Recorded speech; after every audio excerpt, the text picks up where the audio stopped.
మీ short film చాలా నార్మల్గా ఉందా? ఏ షార్ట్ ఫిలిం అయినా స్ట్రక్చర్ని ఫాలో అవ్వడం చాలా ఇంపార్టెంట్. ఎందుకంటే ఫర్ బెటర్ రిజల్ట్ కోసం స్ట్రక్చర్ని ఫాలో అవ్వడం మంచి option. Act 1 setup.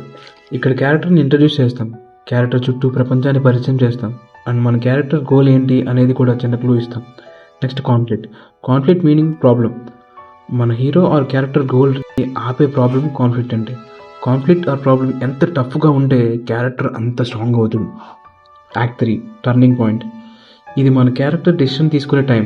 Once decision తీసుకున్నాక వెనక్కి రాలేడు, అలాంటి risky decision making time. Next act 4 climax. అది విన్ అవుతాడా లూజ్ అవుతాడా అనేది కాదు, అక్కడ క్యారెక్టర్ గోల్ కంప్లీట్ అవుతుంది. Finally resolution. క్యారెక్టర్లో వచ్చిన change, like behavioural changes, emotional changes. That's it guys. ఇంకా స్క్రీన్ రైటింగ్ బేసిక్స్ కోసం ప్లీజ్ డు ఫాలో.